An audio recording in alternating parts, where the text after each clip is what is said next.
Bon mercredi les pirates, j'espère que vous allez bien, moi ça va bien. Aujourd'hui c'est jour de formation, c'est mercredi. Mon conjoint est devenu égoïste. Au secours capitaine, qu'est-ce que je dois faire? Comment traiter l'égoïsme? Comment ne pas trop en souffrir? Comment retrouver son couple même quand notre conjoint nous a fait la misère en étant égoïste?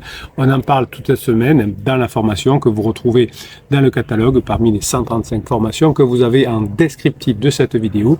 Oui, ils sont là, vous pouvez y aller, vous pouvez piocher dedans. Vous allez récupérer votre conjoint si vous montrez que vous avez changé, si vous changez bien sûr, et si vous récupérez votre conjoint, c'est parce que vous allez passer à nouveau des bons moments ensemble grâce aux formations que vous aurez mis en application. On ne peut pas changer si on n'apprend pas à changer, évidemment, on ne peut pas y voir, on n'a pas la science infuse, ni même le capitaine est loin de là, donc vous non plus. Donc on apprend évidemment à récupérer son couple. Si on est ensemble depuis 5, 10, 15, 20 ans, eh bien, on est attaché l'un à l'autre, forcément. Il n'y a pas de débat là-dessus, il n'y a pas de sujet là-dessus. Vous vous êtes distendu au fur et à mesure du couple, eh bien maintenant, vous allez profiter de cet attachement, d'abord pour devenir une sorte d'amis, pour avoir des bons moments ensemble. Amitié plus attachement égale complicité, et complicité va amener la nouvelle intimité, mais cette fois en phase 4, une phase qui nous est beaucoup mieux. Donc aujourd'hui, cette semaine, on va parler d'un sujet qui concerne beaucoup de couples pendant les crises, c'est-à-dire pendant la phase 4 du couple, pendant la phase 3 du couple, Bruno, on se calme. Cette phase 3 qui est souvent, mais pas obligatoirement, concomitante à une crise existentielle, mais franchement c'est la majorité, mais ça peut arriver que la crise existentielle ne soit pas là pendant la phase d'exploration. C'est pas très grave, on s'en sort quand même s'il n'y a pas de crise, tant mieux. Donc quels sont les signes que votre conjoint est devenu égoïste? Comment réagir face à cette situation? Comment retrouver l'harmonie de votre couple?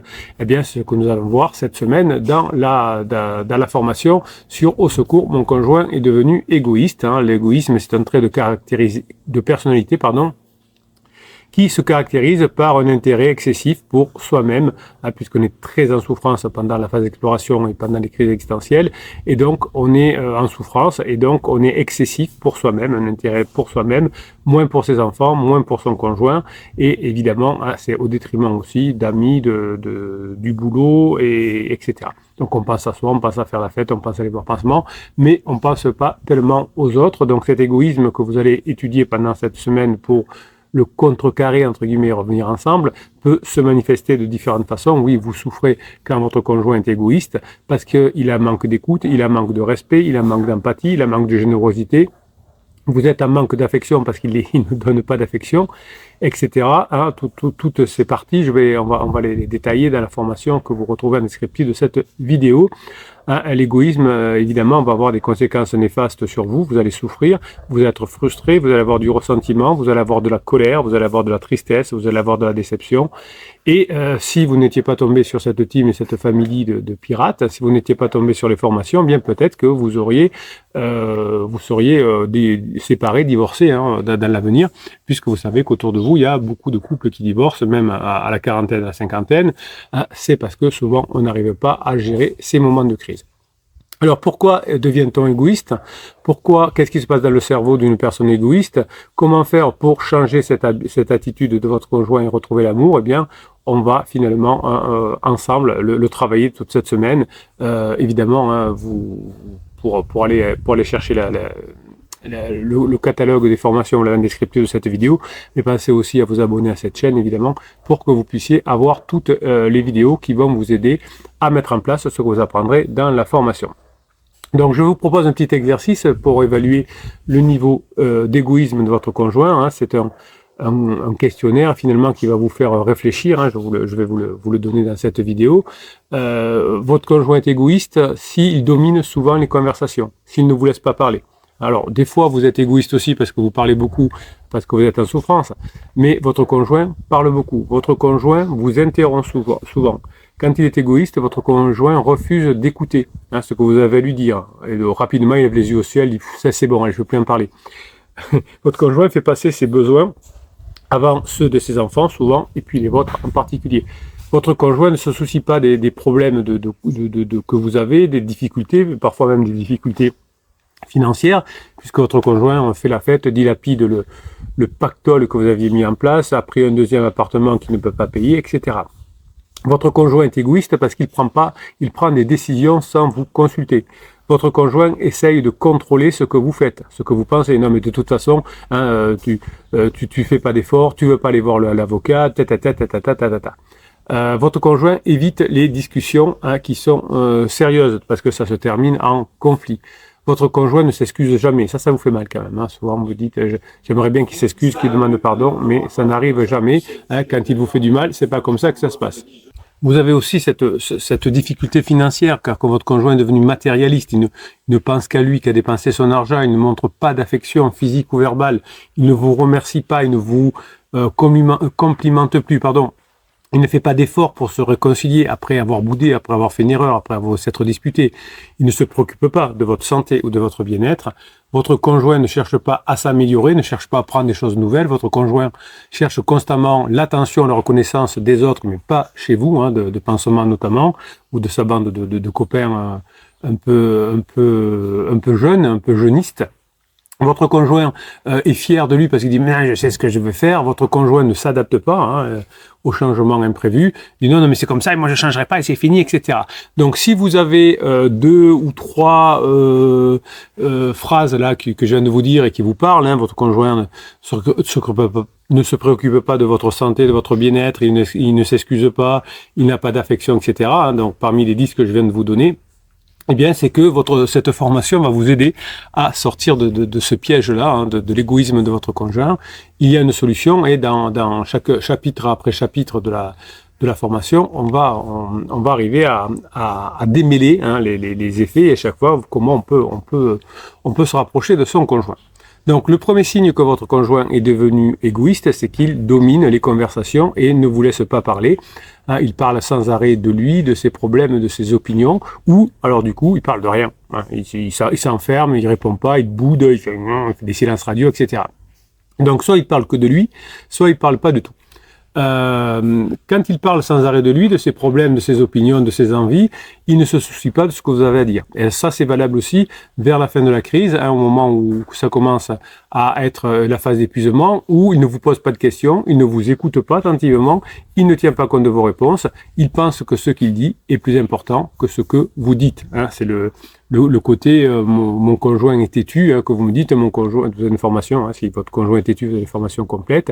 Et finalement, quand vous parlez, hein, si vous répondez, même avec attention, même gentiment, et souvent d'ailleurs vous êtes trop gentil, vous n'avez pas fait la formation sur la gentillesse, parce que si on est trop gentil, on n'avance pas, si on est trop paillasson, vous avez une formation qui s'appelle ni hérisson ni paillasson, on n'avance pas. Admettons que vous faites quand même ce qu'il faut, eh bien quand votre conjoint est en down, il va ne pas tenir compte de ce que vous dites, il va même vous interrompre fréquemment alors que vous l'avez écouté jusqu'au bout. Il ne respecte pas votre tour de parole, il vous coupe la parole dès que vous avez quelque chose à dire. Si ce que je vous dis là vous parle, hein, c'est que vous avez besoin effectivement de comprendre et de faire la formation pour vous aider.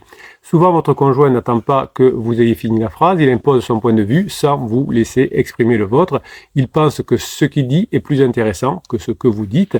Donc, troisième signe, il va aussi refuser d'écouter vos idées, vos pensées, vos propositions. Hein, il n'accepte pas qu'on le remette en question, il n'accepte pas qu'on le contredise, il n'accepte pas d'avoir tort, il n'accepte pas qu'on lui donne des conseils, il ne les demande pas d'ailleurs, donc n'en donnez pas.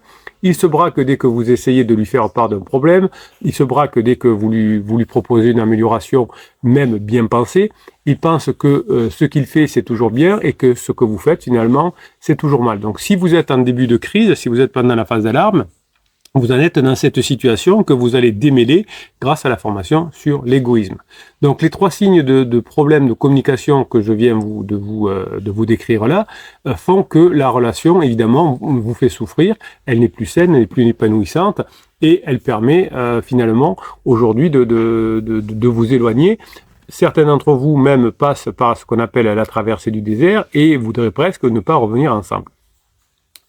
Grâce à cette formation, évidemment, vous allez pouvoir à nouveau échanger des informations, des sentiments, des besoins, des attentes, des désirs, et vous allez aussi, alors pas que dans cette formation, mais d'autres, hein, vous avez une formation sur les conflits, comment gérer les conflits, une formation qui s'appelle comment mieux négocier avec son conjoint et faire des compromis, et vous avez une formation, c'est comment renforcer les liens entre nous.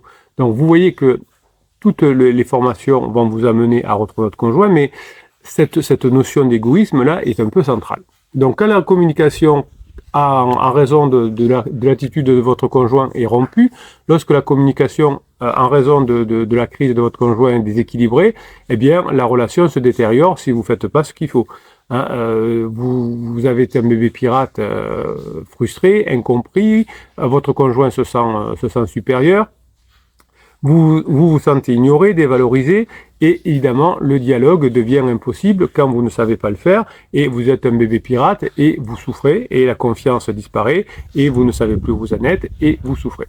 Donc, qu'est-ce qui pousse un conjoint à être aussi égoïste? Eh bien, la réponse se trouve dans une partie du cerveau qu'on appelle le cortex préfrontal, qui est responsable, évidemment, vous le savez, du jugement, du contrôle inhibiteur, de la prise de décision.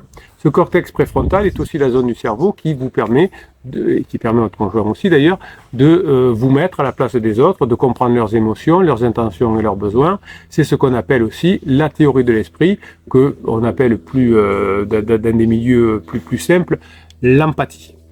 Alors, le cortex cérébral de votre conjoint fonctionne mal pendant sa crise, mais le vôtre très souvent également, puisque vous êtes en mode survie, vous avez peur de perdre votre conjoint, vous êtes choqué, vous êtes traumatisé, et vous avez des mauvais réflexes. Donc, quand le cortex préfrontal fonctionne bien, nous sommes capables de communiquer de façon respectueuse, attentive, constructive avec votre partenaire. Vous savez écouter, partager, argumenter, coopérer. Vous savez prendre en compte le sentiment et les opinions de votre conjoint. Et vous savez trouver des terrains d'entente. Donc c'est ce que vous apprenez dans les formations, à retrouver votre préfrontal pour arriver effectivement à être calme, écouter, partager, argumenter, repasser des bons moments avec votre conjoint, redevenir ami comme on l'a dit en début de cette vidéo, et pouvoir ensuite, grâce à la formation sur l'égoïsme, vous rapprocher à nouveau. Quand le cortex préfrontal est perturbé, celui de votre conjoint est percuté par la crise de couple ou par la crise existentielle, et vous êtes percuté par votre choc traumatique, eh bien vous êtes devenu égoïste dans la communication, vous, qui voulez sauver le couple, mais vous me dites en coaching parfois, oui mais moi je le fais pour les enfants, etc., ce qui est noble, et vous avez raison de le faire. Mais il y a un côté égoïste de votre conjoint aussi, parfois même du vôtre évidemment. Évidemment, quand nous sommes en crise, quand nous sommes égoïstes, nous pensons qu'à nous parlons que de nous, nous voulons dire ce que nous voulons obtenir, etc. C'est pour ça que d'ailleurs vous saoulez vos amis, parce que vous parlez que de vous pendant la crise, le préfrontal est dérégulé, et au bout d'un moment, vos amis en ont marre et vous donnent le conseil suivant, laisse tomber, de toute façon c'est mort, en gros tu nous saoules, arrête de nous en parler. En revanche, quand vous en parlez plus, que vos amis vous disent ah bon alors et ça n'est où? Non, ça va, c'est en train de s'arranger, on a passé un bon moment hier, on est allé au parc, on a bien rigolé, ils sont contents, ah ben on est content que ça s'arrange. Mais si vous dites ça va pas, vos amis vont en avoir marre que vous parliez toujours de vous, et vont vous conseiller de vous séparer évidemment, et ça va vous porter préjudice. Votre conjoint, évidemment, ne fait pas attention à vous, ne fait pas attention à ce que vous ressentez, à vos points de vue, et il ne cherche pas à vous comprendre, évidemment, toujours en tout cas pendant la phase première, la phase d'alarme, et ensuite, quand il sera après le point d'inflexion, dans la phase de regret épuisé, eh bien, il sera totalement content que vous soyez là et que vous ayez été en rock, que vous ayez mis en application les formations et que vous soyez là maintenant et que vous soyez la seule personne qui le comprend. Évidemment, quand votre conjoint vous dit que c'est fini, bien vous allez stresser, mais votre conjoint qui doit prendre une décision, qui voit que ça va pas fonctionner avec pansement, qui voit que ça coûte cher, qui voit que tout ce qu'il avait prévu, les enfants vont être contents, ça va bien se passer dans le couple, je vais obtenir la maison, etc., que rien ne marche, eh bien, votre stress et celui de votre conjoint est chronique. Donc, comme votre conjoint, pendant toute sa crise, va avoir un stress aigu, même s'il a des déclaratifs, dit pas, moi ça va, jamais été aussi bien dans ma vie. C'est pas du tout le cas. Eh bien, vous allez finalement, le stress de votre conjoint altérer le fonctionnement de son cortex préfrontal, puisque votre conjoint, en stressant, en augmentant le niveau de son cortisol, inhibe l'activité neuronale. Donc le stress peut aussi activer tout le système amygdalien, c'est-à-dire la partie du cerveau qui est responsable finalement des émotions, de la peur, de la colère, mais aussi du plaisir. Et quand le système finalement amygdalien prend le dessus sur le préfrontal, eh bien votre conjoint ne sait plus raisonner calmement et objectivement, et la fatigue arrive, la fatigue mentale, la fatigue physique de votre conjoint qui va réduire encore les performances du cortex préfrontal, en diminuant le niveau de glucose, qui est le carburant des neurones. Donc vous êtes, grâce aux formations, notamment celles sur le sommeil, et grâce à chaque neurohypnose que vous avez dans chaque fichier de neurohypnose que vous avez dans les formations, vous savez que dans chacune des formations, je vous offre un fichier de neurohypnose, c'est de la musique, c'est des mots que je vous chuchote entre guillemets, que vous entendez à peine, et des ondes binaurales qui calment votre cerveau. Eh bien tout ça vous permet vous de vous reposer, de ne pas être fatigué, parce qu'au début vous avez du mal à dormir quand vous êtes un bébé pirate. Au fur et à mesure que vous vous formez, la fatigue finalement sera moins là. En revanche, votre conjoint va finir épuisé, car la fatigue va affecter son humeur, sa motivation, sa concentration. Et quand nous sommes fatigués, nous avons du mal à contrôler les impulsions et à réguler nos émotions. C'est pour ça que vous allez de mieux en mieux, puisque vous allez vous former, vous allez apprendre à mieux dormir, à vous reposer, etc. Donc à réutiliser votre préfrontal et donc à récupérer votre conjoint. Vous serez la seule personne référente qui obtiendra la confiance de votre conjoint. Évidemment, des troubles que vont venir avec le stress de votre conjoint. Et évidemment, son cortex préfrontal étant perturbé, c'est pas vraiment de sa faute la crise existentielle, c'est pas vraiment de la vôtre non plus. C'est un déséquilibre cérébral, les crises de couple et les crises, notamment les crises existentielles, crise de la trentaine, de la quarantaine. La crise de la trentaine, c'est est-ce que ma vie finalement je veux la continuer comme ça, est-ce que je veux vraiment avoir des enfants, quelle est ma sexualité, etc. Et puis la crise de milieu de vie de la quarantaine, c'est plutôt qu'est-ce qui me reste à faire, est-ce que j'ai pas de regrets sur le passé, etc. Donc c'est pas tout à fait les mêmes crises, mais elles ont les mêmes symptômes. Vous avez une formation complète sur la crise de la quarantaine, et si votre conjoint est en crise de la trentaine, vous avez aussi une formation. Donc votre conjoint va vous respecter davantage une fois que vous aurez fait cette formation, parce que vous aurez appris la patience, vous allez prendre les comportements de votre conjoint comme ils sont. Ce n'est pas une attaque personnelle. Vous allez apprendre à se mettre à sa place, à comprendre ce qui se passe dans sa tête et ce qui peut expliquer son attitude. Évidemment, vous allez apprendre à ne plus faire de reproches, d'interdits ou de jugements hâtifs, et vous allez lui montrer que vous êtes là pour lui malgré tout et que vous l'aimez, non pas par des paroles du déclaratif comme le fait votre conjoint, mais évidemment par les mots que vous allez, les actes que vous allez prononcer, que vous allez faire.